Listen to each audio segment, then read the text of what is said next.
Hello, everybody, and thank you for tuning in to the Liberty Report. With us today is Chris Rossini, our co-host. Chris, welcome to the program. Great to be with you, Dr. Paul. Very good, and Merry Christmas. Christmas is just upon us, and I'm sure you're preparing for Christmas. Yes, looking forward to spending time with the family this year. As we do every year, it's always a great time. Yes. You know, for many years, we lived in a rather small house compared to the size of our family. But my wife always, like a lot of people, including myself, would like to build their house. So it wasn't too long ago. We did decide when I was leaving Congress, we built a house. But my wife had one request. No, she had two requests. I had one. I wanted a nice office space in my house where I could do my work. But she does a lot of sewing and quilting, so she wanted a nice quilting room, and she has a nice quilting room and does a lot. But she also wanted a big family room, and she got that too. So we do have family events, and Thanksgiving and Christmas, the family gets together, and the family is still growing. And we have to sit down and think about all the names and numbers to make sure everybody gets a gift. So we will have a good time. The big room is big enough to hold a lot of people, and we were hoping to do some caroling, which we've never done before. Just get all the kids together, and this was the idea that I had. Just get the kids together at the evening before, and it's scheduled for the Christmas time. Well, it looks like as we're doing this progress, we don't know whether we're going to do it because the cold front is coming through. But there'll be no snow for Christmas. So, but we will have a good time, and we generally will. So it's a good time of year. It's a good time of the year when we can think about the very positive things. And, just thinking that frequently the Christ recognizes the Prince of Peace. And that is one thing that I think is very positive because, of course, what our goals in our program here is to promote peace and prosperity. I don't think it's complicated. I think it's just everybody ought to be nice to people. But there's a lot of meanness out there, and we're seeing it now, and we have to deal with it. And you and I have dealt with it so much over the last several years, dealing with the finances. When you have a system of government that lives in and a people who become less moral and spend money, borrow money, over-regulate, and do all the things we've been doing, we can get some problems, and that's what we're facing. And right now, today, this very year, Chris, we talk a lot about the monetary policy and the inflation, and a lot of people still don't know it's the exact definition of inflation because I think of it, that's the money. When the money's inflated, you increase it, lo and behold, there's a pretty good chance you're going to have prices rising. Then when the prices start to go up, the people say, hey, there's inflation. What are we going to do about this? Then they talk about, well, right now, the president has, Powell, chairman of the Federal Reserve Board, he's saying we need more control on wages. And some of the administration say, well, we need more control on profits. We need more control on the prices of things. And yet they don't talk about what really has to be done. So there's a lot of talk, Chris, always avoiding it. And I think, there was a time when I thought, well, it's just semantics. You should qualify it and say monetary inflation and price inflation, make sure everybody understands. But I was reading Human Action, and Mises says, no, this is on purpose. They do this on purpose because they don't want you to think, because if you emphasize money, then you emphasize spending. You don't want to restrain spending. And then you emphasize the Federal Reserve, and they should quit printing money. He says they don't like that. So you have to say it's something else. And that's why they go after wages and prices and profits and business people. So that is where people should start, is getting the definition straight, because otherwise they'll join in the gang that says, you know what? The prices are going up. We need to do something about this. We need to regulate these prices or send me more money. Look at what we did for the economy at the time COVID hit, and that was blown out of proportion. At the same time, the Fed's recession was embarking, and that's where we are today. So, Chris, I think that it's very clear that there's lots of problems there that aren't too difficult, and you, quite frequently in the last couple of years, have identified that quite frequently. So, give us your thoughts today about where the inflation is going. Well, Dr. Paul, you mentioned before we started that the Fed was enacted or passed on December 23rd back in 1913. So we're talking over 100 years now that this institution that should not exist, has been with us and has been creating problems. Now, distortions and stuff that shouldn't exist, it could last for a while. But towards the end, that's when you start to see manias. You start to see things that go to extremes. And I feel, and Dr. Paul, you've said this for years, that we're coming to the end of this, failed institution because they're losing control completely. They create by the trillions. It seems you did another show today about Ukraine. They can't get rid of our money fast enough, it seems like. And this is the mania phase, I believe. Now, mania phases, can it last another year, another 2 years? Possibly. I don't know. This is a very big thing that we're talking about. This isn't a small Ponzi scheme. This is the biggest one of them all. So it could last a while. But, anybody who has been through the stock market bubble, the housing bubble, you remember the mania part of it, where stuff was happening that just did not make sense. I remember stocks going up $150 a day for no reason whatsoever. And during the housing bubble, people were buying and flipping houses down in Florida that they never even saw. That's how. So when things get so out of whack, and that's what I see our government as now. It is totally out of whack. They can't get in control of it. So, events will turn in whatever way that they turn to finally put an end to this disastrous institution that they created. Very good. I look at it as a bankruptcy, a moral bankruptcy as well as a financial bankruptcy. And people don't want to look at the precise definitions and why it isn't as complicated as they want it to be, and they could think of money in a different fashion. But the bankruptcy is what the founders feared because they made statements at the very beginning that we have a republic and we have a constitution, and but it's not going to be worth much if the people don't have a moral standard. And I'm afraid that we're at a point where that has disappeared. And the one thing that they accept, which is going to be very difficult because it's so ingrained, is very bipartisan, unfortunately. And that is that the transfer of wealth is legitimate. You do that for good things. It isn't the transfer of wealth when somebody has enough wealth to where they can donate and help and have charities. No, I'm talking about the principle of transfer of wealth and the manipulation of regulations and the manipulation of spending, all these things to take care of special interests. One example would be the military-industrial complex. They love what's going on in Ukraine, because they don't even care how many weapons get blown up, because they get another new order and they have to go build some more. So the bankruptcy, I think, is both moral and financial. The end of the crisis is coming because we see it, because the system is bad. The dollar has been the reserve currency for 100 years, and they don't last forever. They usually end up with financing things that don't have long life, and that is they finance a military-industrial complex, then they have the spreading of their empire, and it finally, comes to an end. And I think we're there, and there's not many people, even on both sides of the aisle, they like that. They're currently, passing the biggest budget ever, and it's going to be a bipartisan vote to finally, pass the thing. So they want.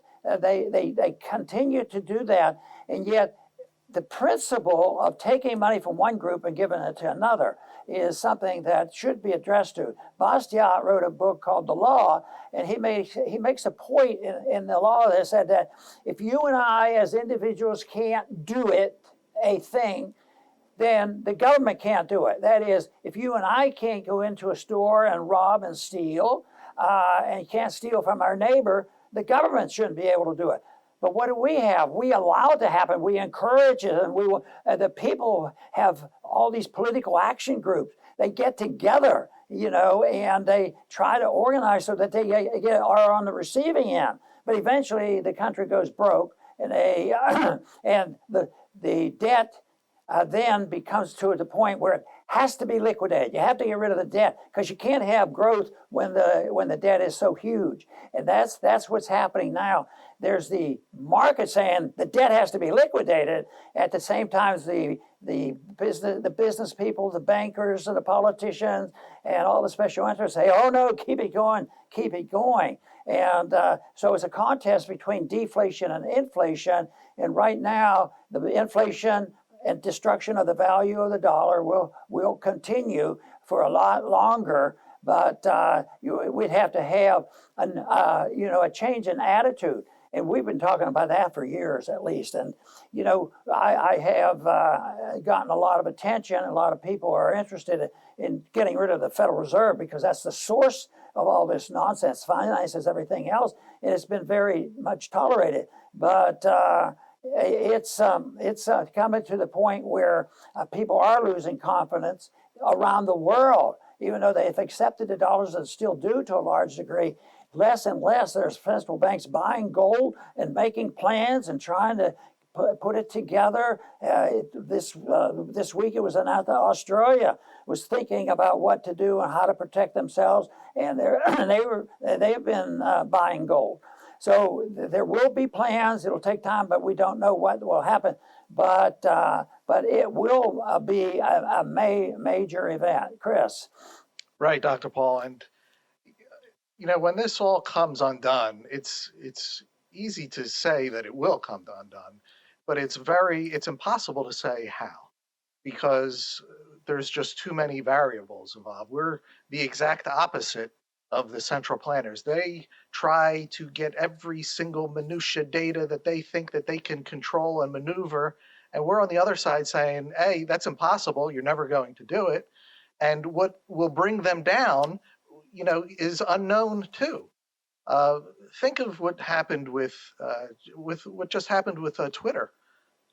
Nobody ever thought that they would be exposed the way that Elon Musk is exposing them. It cost $44 billion. That just shows that change always comes from the least expected places.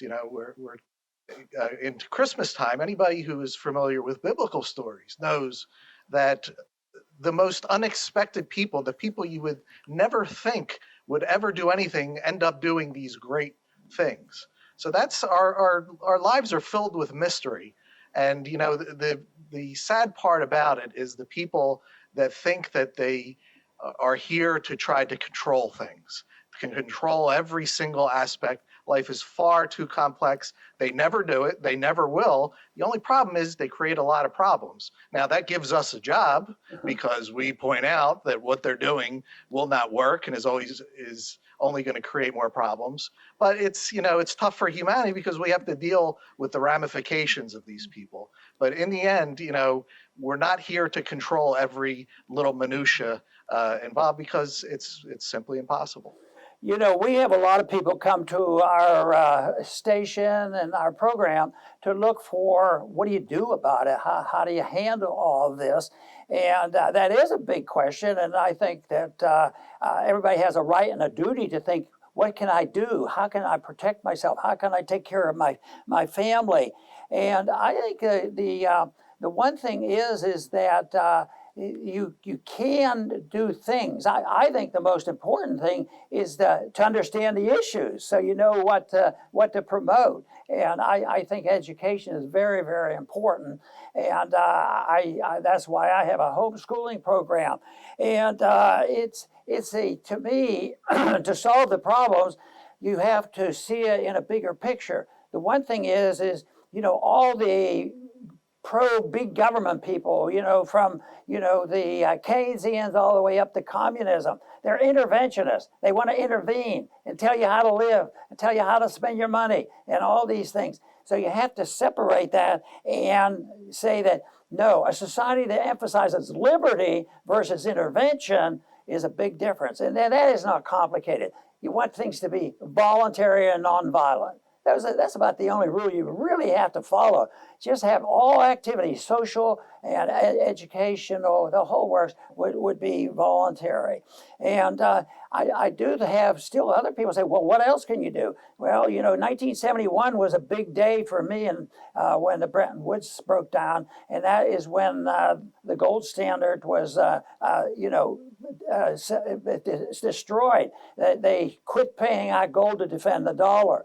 And for that reason, that's one thing that I have done. I've talked about gold for a long, long time. Matter of fact, it was Bretton Woods and the introduction to this runaway inflation, continuous spending to the point where we are now. So I have advised, and I had been a coin collector as a kid, and was disappointed when I no longer could find silver in the coins, and even I was shocked when we couldn't even afford to have copper in our pennies. So we had a gold standard and a silver standard, and then we had a copper standard. So it's pretty bad. Now we have a paper standard, and that will not work. But I have another thing to do. We partner with Birch Gold Company for other ways to protect assets, because there are assets that you can buy. You still have to worry about the government. That's the whole thing. But in the meantime, having assets like gold and silver, I think, is very, very important. And sometimes you can, have programs where you can put that in your retirement fund. So if you're interested in that, there's a text number at the bottom of the page here where you can text, and Birch will send you a package. It's free. You don't have to pay for the information on how you might be able to use the advice and make use of gold and silver as a protection of the devaluation of the currency. What we have to think of, it's the currency that's bad. It's not that the prices are going up because somebody's gouging. So I think it is important for all of us to do that, because it's a lot better than what we have now. Because the more people who understand, both the philosophy on why you have to quit spending, or why you should do things to preserve the value of the currency, rather than saying, it's the working man. He wants too much for his labor. It's the businessman. He wants to have too much profits. It's the bankers that charge too much interest rate. All these things, that's a distraction. It's a distraction from the real problem. And the problem starts with too much spending, and then too much printing of the money, and then nobody wants to buy the debt. So we have the Federal Reserve to buy the debt. And there is a limit to that. Chris, you have a follow-up? Yeah, I have one more comment to make, and it's relative to what you were talking about, what we should do. We can only do what we can, for ourselves and for our families. In the end, besides speaking, that's how you can help people. But the best thing is to adopt these ideas that are peaceful ideas. This isn't a religious program, but the ideas that we expound here have religious undertones to them. Don't harm other people. Don't take their stuff. Yet we live in a world where people are obsessed with these things. They don't care about harming people in other parts of the world. They don't see it. Let them, whatever. Go fight them. They have no problem taking other people's stuff if the politician says that they'll do it. And this is hard to resist. The politician is there to tempt you. How would you like this? Wouldn't you like this for free? I can make this happen for you. Just vote for me and I'll do this for you. Now, of course, he's lying to you. He's not going to do anything for you. But these are the temptations that people have to deal with. And a lot of people succumb. Most people succumb. So the best you can do for yourself, for your family, to teach your kids, is to live within your means, whatever it happens to be. This is not a competition with anybody else. And, do good for others, serve others. Don't look to take advantage of them, defraud them, get the best of them. And that's how you deal with things, whether the world is going up, down, left, right. you do your best to stick to those principles no matter what's going on outside. Very, very good. And your point that you followed up on my previous point is the one that I think is key.